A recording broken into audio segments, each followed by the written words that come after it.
Tonight, history in the making. This is the historic dawn of a new Middle East. Can President Trump translate success overseas back here at home? Plus, we're barreling toward one of the longest shutdowns in American history. While neither side seems willing to budge, are there signs that Donald Trump is? Also, the path of least resistance. The president is reportedly shocked at how easy his power grabs are, as Barack Obama speaks out against his successor. That's not our idea of America. And two of MAGA's favorite foils, one indicted, the other a socialist, appear together just days after Letitia James is charged. And he, like me, knows what it's like to be attacked. Live at the table, Scott Jennings, Cornel West, Caroline Downey, Adam Mockler, and Josh Rogan. Americans with different perspectives aren't talking to each other, but here they do.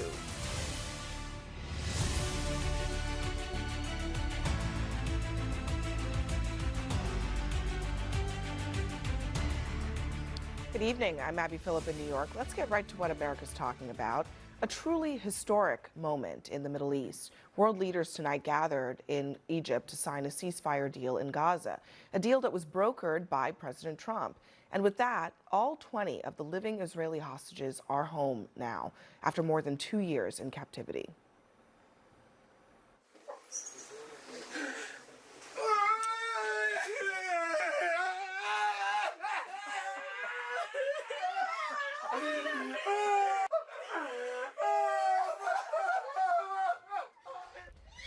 Those are just some of the emotional moments that we saw today, while many Israelis were quick to credit President Trump.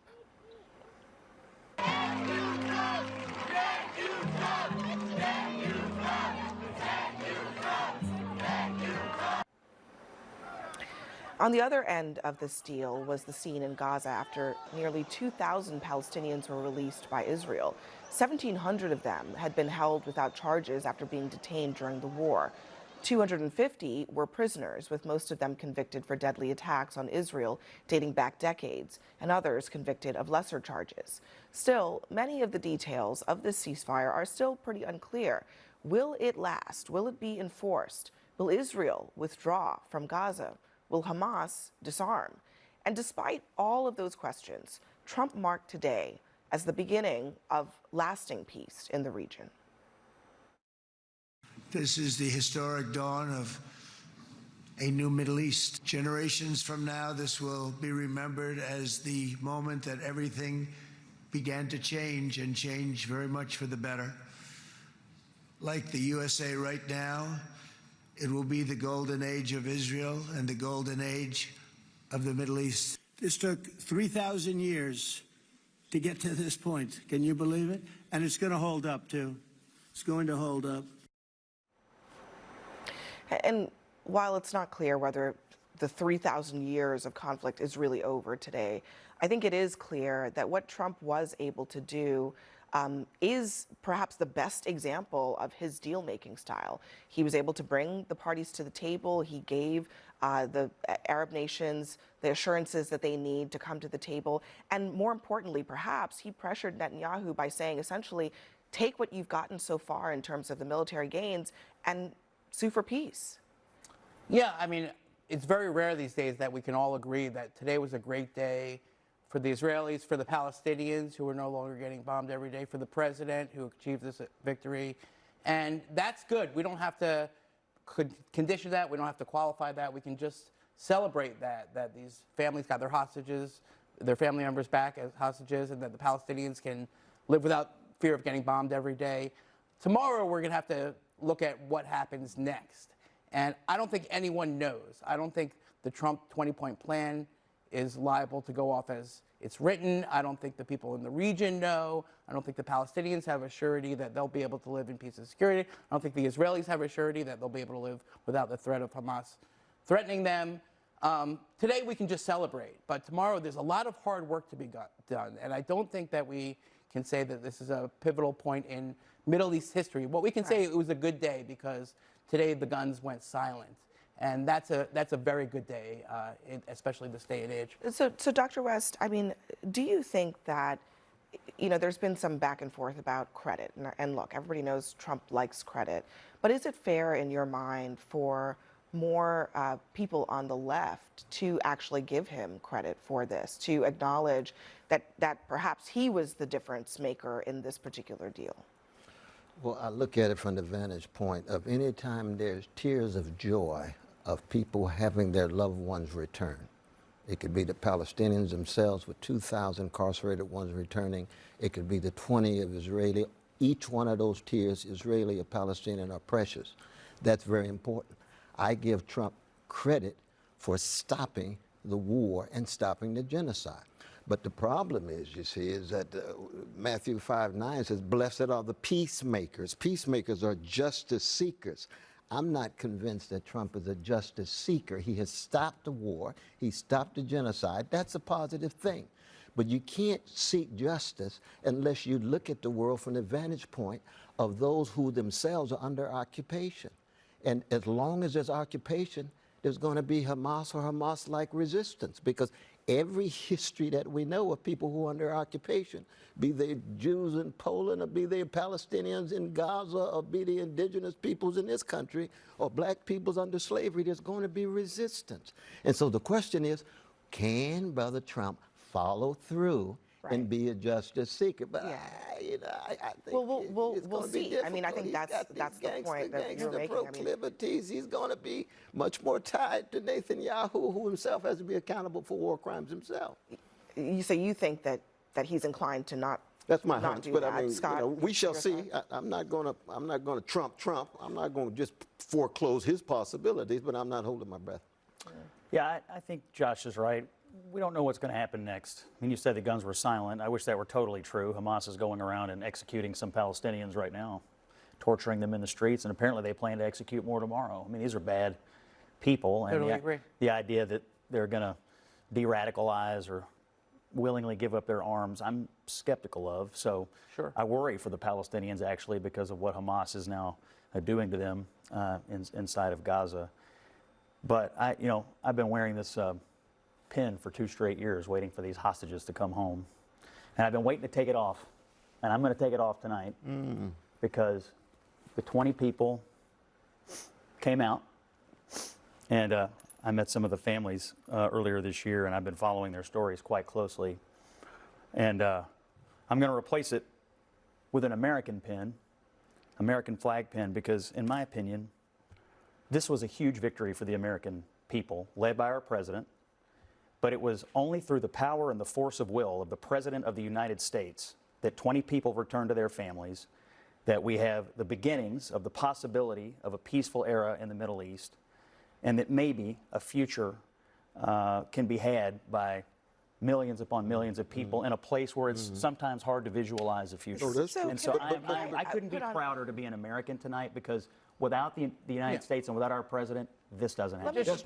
But Brother Scott, though, are you concerned about the Palestinians? Can you take that off of the Palestinians and all of their suffering? Well, I'm concerned about what's happening to them right now. They're being shot in the street by Hamas. Well, they're under occupation. It just had 20,000 babies killed in 23 months. I mean, do you believe that a hostage on the by Palestinians has the same value as a Palestinian incarcerated? I just have to ask that question. I don't regard some of the people that were in prison in Israel to be hostages. These were terrorists that we had to let go in order to get these 20 people back. The 20 living hostages did nothing wrong. Many, as Abby pointed out in her monologue, of the people the Palestinians wanted released are absolute terrorists who killed many people. Have no trial and have had no due process. These 20 people did nothing. The people taken on October the 7th were purely innocent. 99% of the 2 million Palestinians in Gaza are totally innocent, and they've been suffering for 2 years too.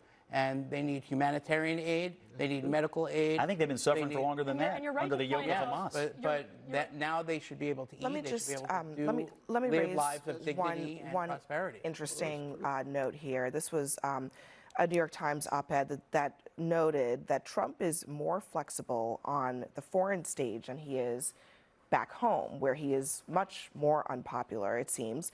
It's only in domestic politics that he's been unable to consistently execute the pivot from insulting rivals on social media one day to making important bargains with them the next. And despite all the America First talk, it is only in domestic politics that he's been a true unilateralist, exploring the frontiers of executive power in ways that a future president could reverse, as opposed to a situation like the Gaza deal, where the hopes for its durability rest on a pan-Arab commitment, not just American power. Foreign policy is for grand achievements and the pursuit of the Nobel Prizes. The domestic front is where he hopes to get revenge for years of investigations and prosecutions. It's an important question about Trump and his style, right? Because I think that it is important to credit him for coming to the table on this deal, but it is curious why it seems unwilling to do that on a whole host of domestic issues, immigration, the shutdown, all kinds of policy priorities that he has here at home. Trump really values being seen as a peacemaker, and credit where credit is due. This ceasefire was amazing to see. I was tearing up at all of the videos of hostages being reunited with their families. I also think it's important to be very accurate about how we're reporting this. The peace deal that has been proposed has not been signed. The peace deal that Israel agrees to, the 20-point peace plan, Hamas is very likely to agree to for a few reasons. First of all, it necessitates the dismantling of all of their military arms. It doesn't seem like they're going down that direction, even though they should. It also necessitates them never returning to power as governance over civilians, and it doesn't seem like they're headed that way either. So I just think that Hamas has spent the past 24 hours executing people who dissent, people who are pro-Israel or pro-Palestinian Authority. I think we need to spend more time talking about phase 2 and the actual peace deal rather than some Nobel Peace Prize when that hasn't even been achieved yet. To your actual question, though, Abby, between his foreign policy approach and his domestic policy approach, I don't actually think they're that inconsistent at all. Because when you think about how he approaches domestic policy, especially his election, it was coalition building. He brought together all these disparate factions that seemingly could have never come together. The RFK Jr. Make America Healthy Again, that kind of emerged out of nowhere. Apply that to the foreign policy space. He's bringing in those Arab neighbors in a way that his predecessors could not. He wrangled them together and he said, we're going to stand by Israel, and you guys are sick and tired of this war too. I know you are. You're going to get behind me. You're going to get behind Israel. And the Abraham Accords, maybe we might even expand it. We might even add Saudi Arabia to that mix. And so you could argue that there's not at all an incompatibility between his styles when it comes to how he litigates immigration. I don't think it's foreign policy. I think in the campaign she's right, but definitely not in the way he I just don't think this foreign policy is consistent at all, because sure, he did coalition building on this, but on the trade war, it's completely unilateral, and on the Russia-Ukraine, it's a completely unilateral policy. So he just realized Russia was a bad guy. So it's all over the place. And that's not totally true. I mean, foreign policy is just not. He has strengthened NATO. I mean, getting them to 5% on their Zelensky. But also, he's bullied Zelensky in the Oval Office, too. I think we can finally agree now, though, to your point, that it's actually an asset, that he's a maverick when it comes to foreign policy. It can be. Because he was an unconventional guy when it came to this deal. When it breaks right, unpredictability can be fine, but for allies, it's 100% bad. And I talk to allies in Asia and Europe all the time, and they're not happy. I would actually disagree with that, too, because, for example, when it came to the Israeli strike in Qatar and the Hamas leaders, he reprimanded Bibi publicly, and but Japan can't give them a plane, so they can't get that kind of treatment. But listen, because they're a democracy, so they can't just buy them off like the Qataris with the plane. I want to use so if you've got a plane, then you can be on your side. If you don't have a plane to give them, it's about game theory. You've got a tough run. And Trump is actually pretty good at game theory. Corruption is part of game theory, but that doesn't make it okay. But one of the things about this particular deal with Trump is that he was able to recognize that there were diminishing returns to this war. I mean, he very easily could have said to Israel, just keep going until Hamas is eradicated, which nobody knows what that means. But he understood, we got what we could get on the battlefield. Let's go to diplomacy. But I think the question that Ross Douthat is asking here is, why not take that approach? Let's just take immigration as an example. The border is closed, right? He has succeeded on that front. Everybody acknowledges that. But rather than taking that win and then saying, okay, now let's remake the immigration system, the actual laws, he's pursued a strategy that is incredibly divisive and is not helping his approval rating. I mean, the way that ICE is conducting itself, the way that his administration is handling that issue, he's not bringing anybody to the table on that issue. I think that's true, but I also think one of the continuities of Trump's foreign policy and his domestic policy is he doesn't really have a high regard for constitutional law or rule of law or human rights in any context. So the relation between means and ends, and this is something Martin King taught us, right? If you don't have moral means, then whatever end you have is going to be problematic. He shuts the border down, but he's been violating so many rights of fellow citizens in terms of ICE and sponsoring it. Same is true internationally. When he attacks Iran, that's a violation of national sovereignty. That's a violation of international law. So that when it comes to international law, rule of law, and constitution, are you still sticking up for Iran's nuclear capacity? we're not talking about Iran at all. We're talking about principle. We're talking about principle. Why are you going to reduce me to something like that? Why are you talking about principle? The only reason we were able to get this deal. He's talking about international law, and I actually think it's an interesting point about Trump. Straighten out, brother Al on this. No, but here's the interesting thing about Trump is that I do think that on the world stage, Trump thinks that there are fewer rules. I mean, international law is a thing in theory, but it's not a thing in his mind. He doesn't care about international law. And the thing is that if Ross was right, then this would mean that Trump has a strategy. But I'm telling you, I talk to senior administration officials all the time. There is no strategy. Spoiler alert, there's no consistency. And the fact that this worked, which, again, Trump deserves praise for, should teach Trump that building coalitions is a good thing. But that assumes that he wants to learn that. But there was a connection. That's not the case. There was a connection between the Iran strike and today. They would never have gotten to this point today if Iran had still been sitting there on the brink of or having the capacity to launch a nuclear weapon. The only way we got here today was for the head of the terror octopus to be totally cut off. Israel dramatically degraded them. Trump takes out the nuclear facility. Voila. What happened is that Trump decided he could pressure PB, and it worked. Yeah, and everyone's like, oh, why didn't he also brought the Arab states to the table? I'm saying that's a separate issue. No, it's not. That's a restoration of the peace through strength doctrine, and that's what Trump I get that argument. All I'm saying is what happened this week is that he pressured Bibi, and it worked. And if Biden had done that a year ago, it might have worked a year ago. So credit to Trump for realizing that America actually has the power to pressure both the Arab countries and Israel to do things that are in their shared interests. And that's a good thing, but it has nothing to do with the bombing of Iran, which I agree with Dr. West. It's just immoral. If you rationalize it, never seen so many Iran lobbies. We got to leave that conversation there. The Iran lobby. Don't reduce us to that. It's a moral issue. Next for us, back here at home, Trump is reportedly shocked at how little resistance he is getting, while Barack Obama is schooling institutions for bowing to him. Plus, in case you forgot, the government is still closed tonight, believe it or not, and the speaker has a grim prediction. We're barreling toward one of the longest shutdowns in American history.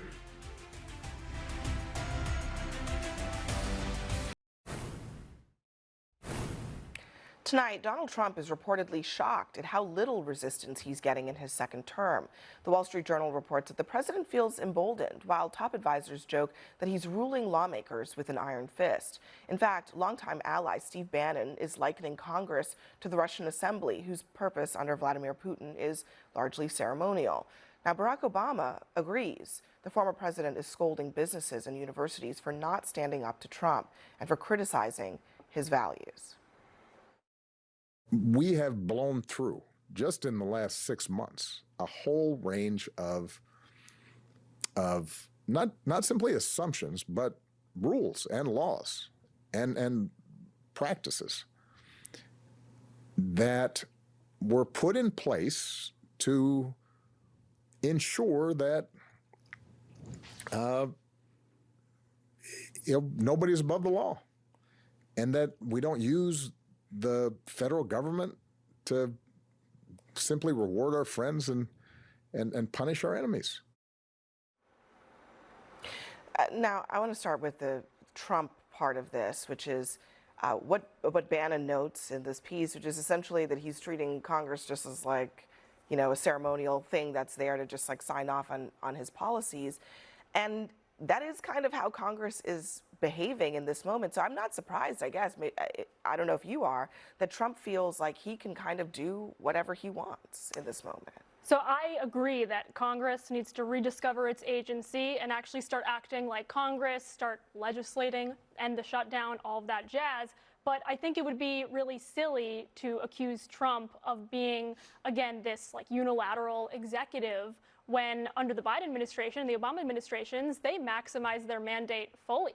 We remember Obamacare was the hallmark achievement of Obama's term. We forget how extremely controversial, divisive that was at the time. That was passed with a supermajority in Congress. But the point is that he pushed it through. I mean, that was Trump a is ruling through legislative executive. accomplishment that was passed with. They needed 60 votes to get that done, and they got it done with 60 votes. Biden instituted. I don't think there's anything that they've gotten 60 votes. Trump is ruling via executive order. If you want to talk about rule by executive order, Biden issued a ton of executive Donald Trump on orders. his first day issued a historic amount, and since then he has been subverting Congress. He appointed Elon Musk in this special position, and it seems like they were subverting the power of the purse the entire time. At the end of the day, Congress has been Donald Trump has been stomping on them, not even paying attention to them. He has absolutely been consolidating power by appointing loyalists into key positions across agencies, and then those agencies, I mean, Let's talk about who's setting The precedent president here. of the United States appointed people who support his agenda to Are you place in telling the me? federal government? Are you telling me that you're okay Oh my with goodness. Donald Trump asking Pam Bondi directly? It was supposed to be a DM, and he Come on. accidentally posted it. Don't just come on now. This is all presidents unprecedented. appoint their supporters and the people who Do support they their ask agenda their to federal supporters to agencies. indict 3 people, and then two of those 3 people are then indicted? Work their members of Congress this is from their dishonest. party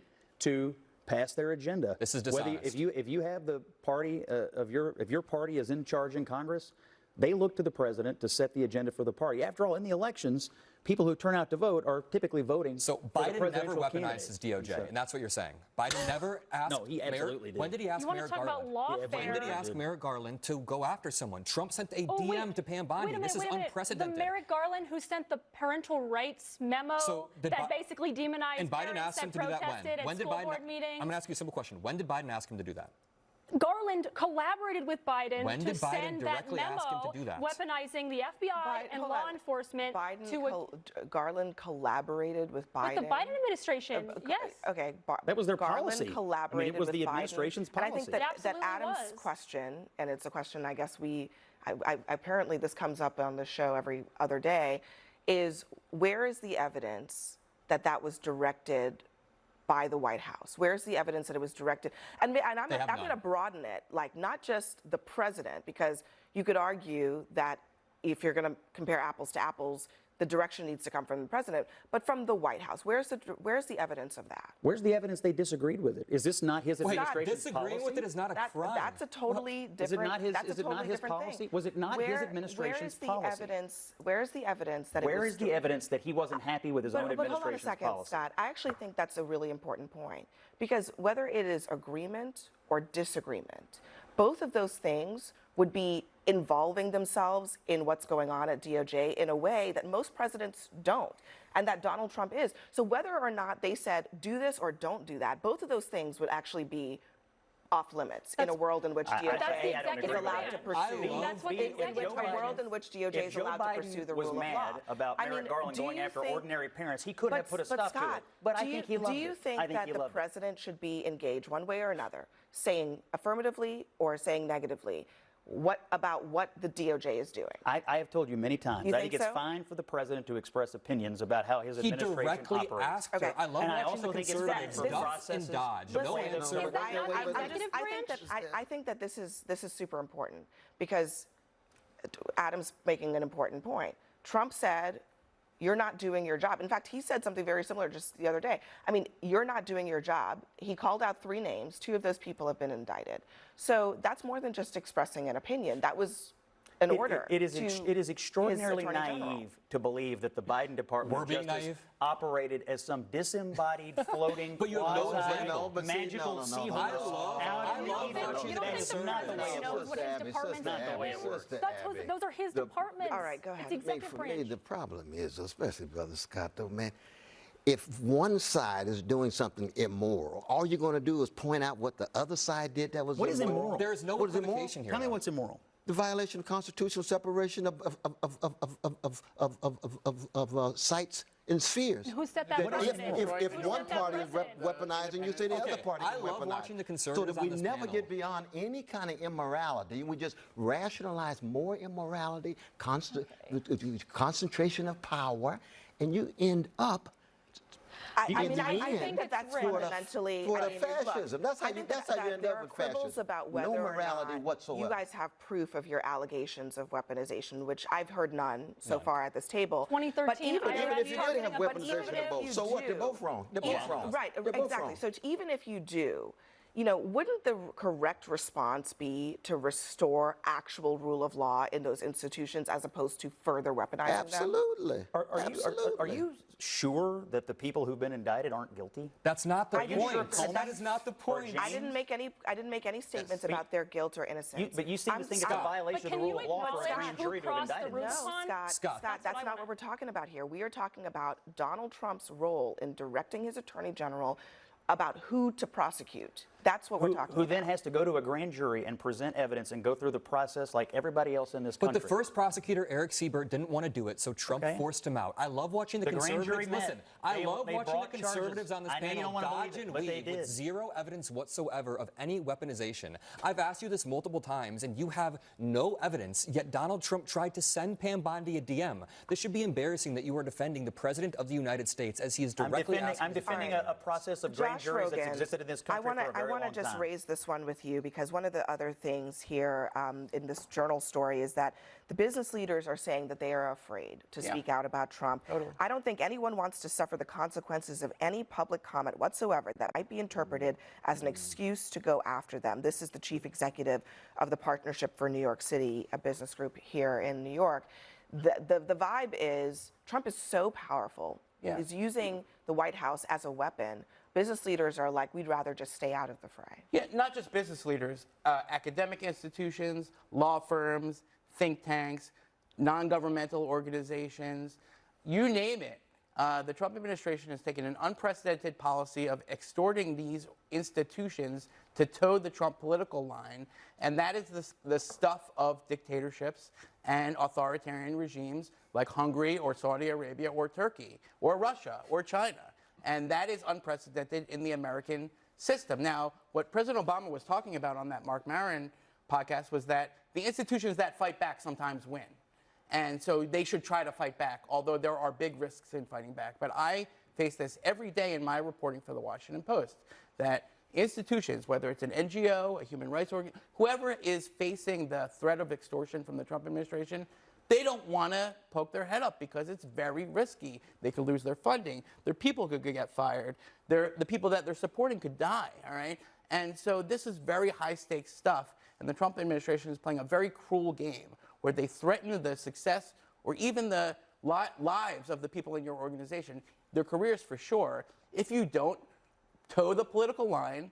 And that is not the way that America has operated for the first 200 some odd years that we were a country. And the question is that the new normal? Are we just going to have a system where Trump tells Harvard or Columbia or the law firm of Johnson & Johnson or the Human Rights Watch that now you agree with everything I say or you lose all your funding and I ruin your organization? Is that the new normal? I say that's not good. I say that's a bad thing. Yeah. Judge, But did we have an election last year? That doesn't justify. And are we going to have one next That doesn't year? And rationalize. are we going to have one the next That doesn't year? rationalize. I think the democracy is functioning. Also, We're a lot having of free these and fair elections. institutions Not functioning the way that it has. Oh, you see, there you go. You're rationalizing it again. Hitler could have had the majority. And So people what? voted for So what is low wrong? price eggs, So not what for is wrong? authoritarianism. There's a difference. You Hamas was elected democratically. All right. Okay, we're not going to make that comparison at the table. We're I just not want gonna it do noted that your Democratic are not- panelists compared Donald Trump's Okay. election to All Hamas's right, election. we're Just not, for the record tonight. we are not going to. Congrats, We're you'll not be going to famous do by the that at morning. the table tonight. Next for us, as the shutdown rages on, the Republican Speaker of the House says that faith in government is at an all-time low, but his party is in charge of the government. We'll discuss that next.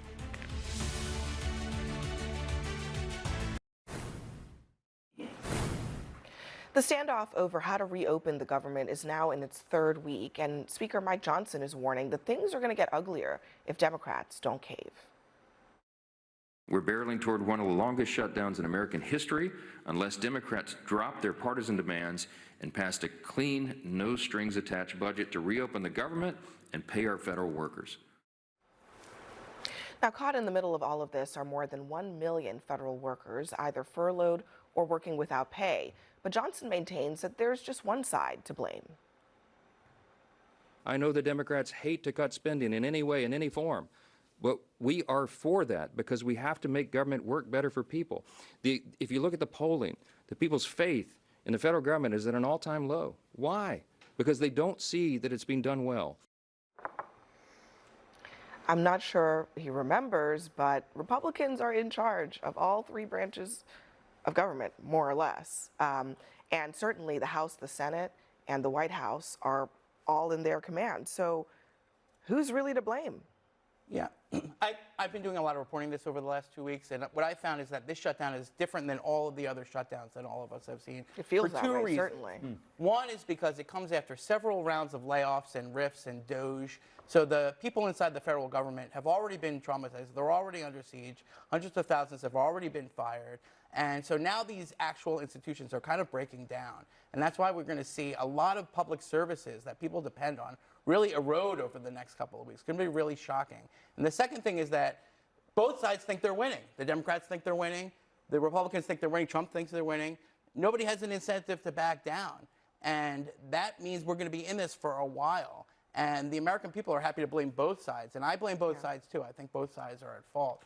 But the problem is that once the government is broken, it's a lot harder to fix it. And if you're trying to break it, well, then it's even harder to fix it. So I think the other part of this is that historically these other shutdowns, there were several during Trump's first term, it was very clear that the American public blamed the party that was holding out for the concessions. But in this case, that's not really what's happening. I mean, I think if you could generously describe this as a somewhat evenly divided public, blaming Trump and Republicans, both equally, and Dems in Congress, about the same. But really, Trump and Republicans in Congress have slightly more of the blame here, which is not typically how this goes for the party that is trying to reopen the government without making a deal. It is a stalemate. I think it's about which party has the most tolerance for political pain at the end of the day, because both are going to suffer in their districts across all of these states. But the fact is that the Democrats turned into a circus, what should have been a simple housekeeping measure, which was extending the Biden levels of spending in a clean CR. And it was clean. It was very clean. But instead, they decided to die on the hill of making into perpetuity a COVID-era subsidy. Are we in COVID, guys? We're no longer it's not the pandemic anymore, right? So they wanted to extend that, and it wasn't even in the original Obamacare law, which raises the question, is the Democrats' purpose here, under Obamacare, it was supposedly under the pretense of affordable health care, right? But I think what Democrats really want is a boondoggle. They want a gravy train of Obamacare to just go on forever with no accountability whatsoever. A lot of premiums for patients haven't even gone down. So have they really even achieved the affordable health care that Obamacare promised? I'm not really so sure about that. And they could end this tomorrow by saying, we actually don't want our grab bag of goods. We don't want the laundry list. We're just going to get the CR over the finish line and open the government. Increasingly, you're hearing Republicans saying we need to fix the health care you said that this. Like they recognize it's a problem. You said that Democrats are dying on this hill, but a lot of Republicans are climbing up the same hill right now. Marjorie Taylor Greene has been outspoken about it. Mike Johnson got confronted on C-SPAN the other day by a Republican.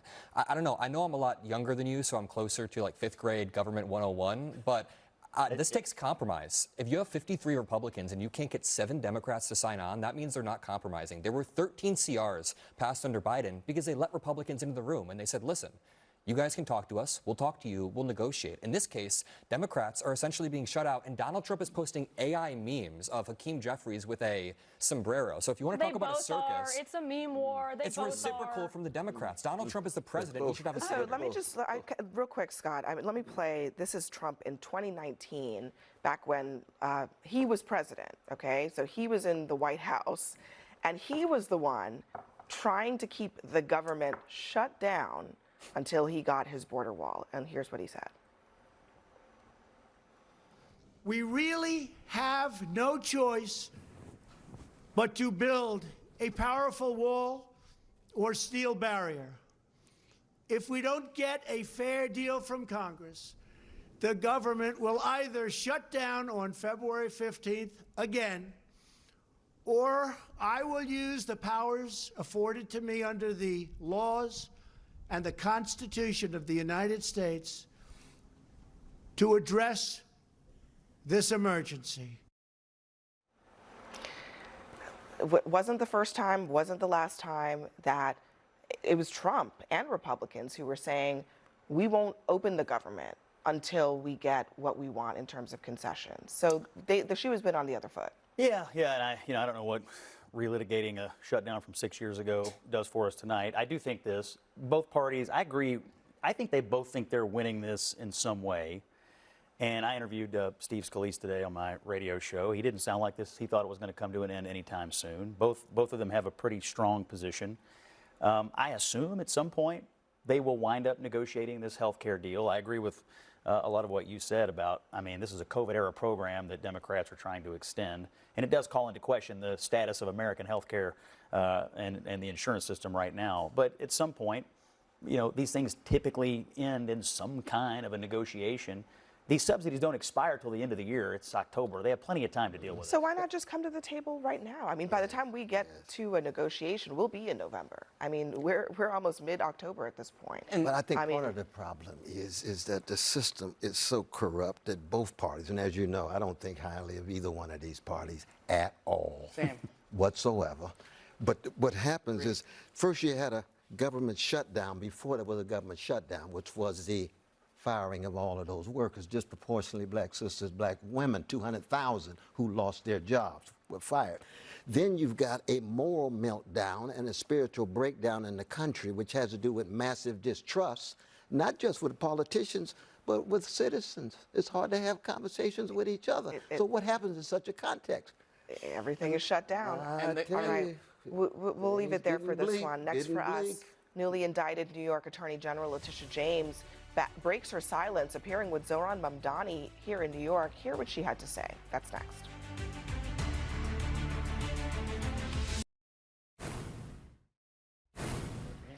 Zohran Mamdani is joining forces with one of Trump's longtime political foes as the race for New York City mayor enters its final stretch. Letitia James rallied alongside the Democratic Socialist in her first public appearance since her federal indictment.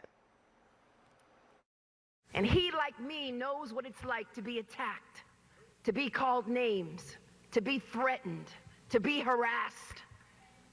And each and every day he wakes up with this fire in his belly because he wants to build a better New York. And so I'm with Zohran. So they're joining forces here in the final stretch of this campaign, Dr. West. Does it make sense to you? Yeah, it does. I mean, she had endorsed him earlier. They had worked together earlier, so they're just being consistent, both in terms of friendship as well as political solidarity. So it makes a lot of sense to me. But as you noted, our time has come. That's Brother Jesse Jackson. It very much is, yeah. Ain't wait till your book comes out. Well, yeah. I mean, and look, I think Zohran Mamdani that's gonna be running on, first of all, it's a strongly anti-Trump platform, which kind of explains why Letitia James is up there. It helps him a lot to run against Trump. But he's also running on economic populism. And that is also, I think, he's framing it as anti-Trump. But that's working for him very well in this campaign. Yeah, I think this stunt in particular is a good example of not only the attention economy, but solidarity. So number one, he's using Letitia James, not using, but he's doing a speech with her so that he can grab attention, so that people understand what's happening. On a second note, it's solidarity between two people in New York who have been relentlessly attacked by Trump and who will continue to be relentlessly attacked. I mean, Zohran's attacks from Trump are just beginning, and so is James's trial, just beginning. So I think it's a good move to draw attention to the solidarity of these two New Yorkers. Although I think it's ironic for her to say, he's been attacked just like me, when she did campaign on lawfare against Trump, and eventually that led to an attempt to try to bankrupt, to try to imprison, and successful impeachment. It went through a grand jury, as Scott Jennings said. And a court threw out the judgment, didn't it? It went through a grand jury. And a court threw out the judgment. And excessive. Yeah. Josh? I'm not a resident of New York. I leave it to the citizens of New York City to choose their own leader. I live in D.C., where we have taxation without any representation. So I'd like to just say that we should have free D.C. from federal confines and D.C. statehood now, and I'll leave it to the We gave you fine the National citizens of Guard. New Is York. that not enough for you? Oh, that's not funny. That's not funny at all. No, Just one note, Letitia James saw a record fundraising surge in the first 24 hours after her indictment. She raised more than $500,000 from 24,000 donors. Trump is supercharging her in this moment with this indictment. Sure. Look, these are Democrats. They're going to campaign together. One's a socialist, one's indicted. Together they. I mean, it sounds like the beginning of a wacky buddy comedy to me. But look, my anticipation is that Mamdani will win in November, and we'll see what happens to James in court. And I think Trump will continue to use both of them as a political foil. They will continue to do the same thing to him, and the world spins on. Yeah. Neither one of them are socialists. Brother Zoran is running on a New Deal liberal project the same way Bernie Sanders did. He literally says it. People say all kinds of things about themselves that's not true. You probably say things about yourself that's not true. Never. He's running. But he's not running on a socialist He says project. it's his own label. But so what? He's a member of the Democratic Socialists of America. I'm a member of the Democratic Socialists of America. Every member is not a socialist. He would like nationalized industries. He would prefer if we nationalize our industries. He's not nationalizing an industry in New York But City. I have to say, he's not calling for that now. Since you brought it up, Donald Trump is actively taking stakes in private industries. That's happening right now. So, I mean, one man's, capitalism is another man's socialism. Used to be a socialist idea. All right, everyone, thank you very much for being here. We'll be back in just a moment. Some U.S. airports are refusing to play a video of Secretary of Homeland Security Kristi Noem at the TSA security line. They're blaming Democrats for the government shutdown. Democrats in Congress refuse to fund the federal government, and because of this, many of our operations are impacted. Among those airports not playing it, Seattle-Tacoma Airport citing the video's political nature, Westchester County Airport citing similar reasons, and Portland pointing to the Hatch Act, which bars federal employees from engaging in political activity. And thank you very much for watching Newsnight. You can catch me anytime on your favorite social media on X, Instagram, and TikTok. Laura Coates Live starts right now.